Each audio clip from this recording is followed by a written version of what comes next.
श्रीराम समर्थ. श्रोते हो, आपण ऐकत आहात श्री गोंदवलेकर महाराज यांचे प्रवचन. वेळीच जागे होऊन योग्य रस्त्याला लागा. कोणत्याही कर्माची सुरुवात हेतूपासून म्हणजे वासनेपासून होत असते. जन्म हा देखील वासनेतून निर्माण होतो. गंगेचा उगम अत्यंत पवित्र आणि लहान असला तरी स्वच्छ असतो. त्याप्रमाणे आपला जन्म वासनेत झाला असला तरी सुरुवातीला मूळ स्वरूप निर्मळ असते.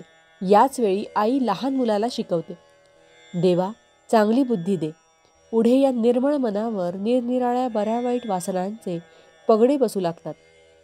गंगेचे पाणी पुढे पुढे वाहत गेल्याने गढूळ होते आणि ते स्वच्छ करण्यासाठी आपण ज्याप्रमाणे तुरटी लावतो त्याप्रमाणे वासनेचा गढूळपणा घालवण्यासाठी रामकर्ता ही भावना दृढ करायला पाहिजे. भगवंताच्या नामाची तुरटी फिरल्याने वासनेचा साका खाली राहून शुद्ध अंतःकरण प्रकट होईल. गेल्या जन्मात मी जी काही पापे केली असतील ती आता भोगतो आहे असे नुसते म्हणून जगण्यात अर्थ नाही, कारण त्यामुळे आपण पुढच्या जन्माची तयारीच करीत असतो.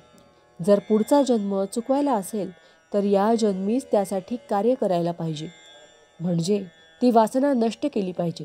सत्तावान, श्रीमंत, वैभवान माणसे सुखी असतात हा नुसता भ्रम आहे. जोपर्यंत यांना भगवंताचा आधार नसतो तोपर्यंत या सर्व गोष्टी कुचकामाच्या आहेत.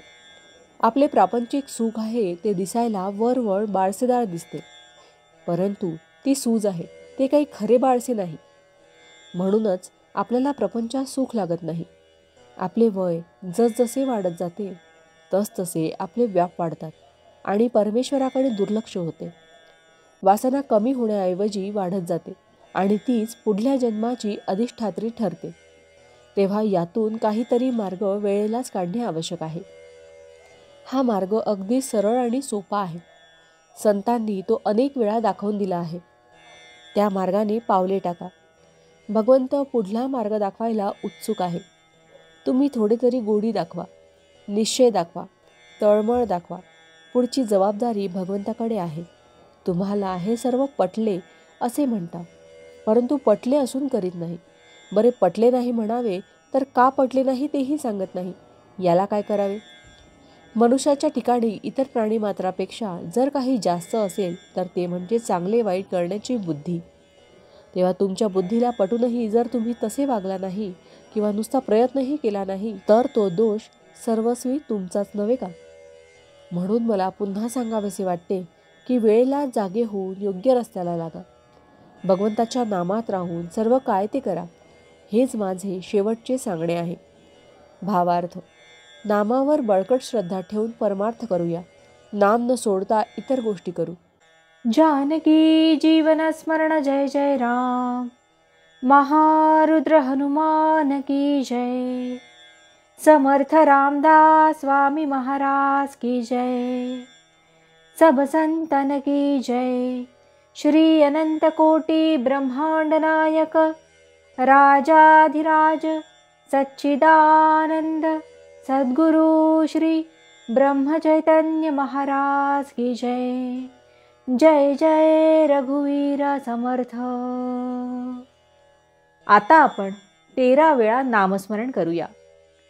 श्रीराम जय राम जय जय राम. श्रीराम जय राम जय जय राम. श्रीराम जय राम जय जय राम. श्रीराम जय राम जय जय राम. श्रीराम जय राम जय जय राम.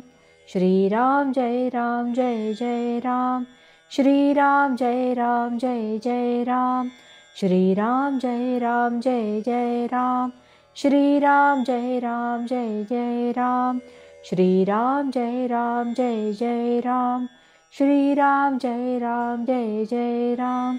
श्रीराम जय राम जय जय राम. श्रीराम जय राम जय जय राम. जय श्रीराम.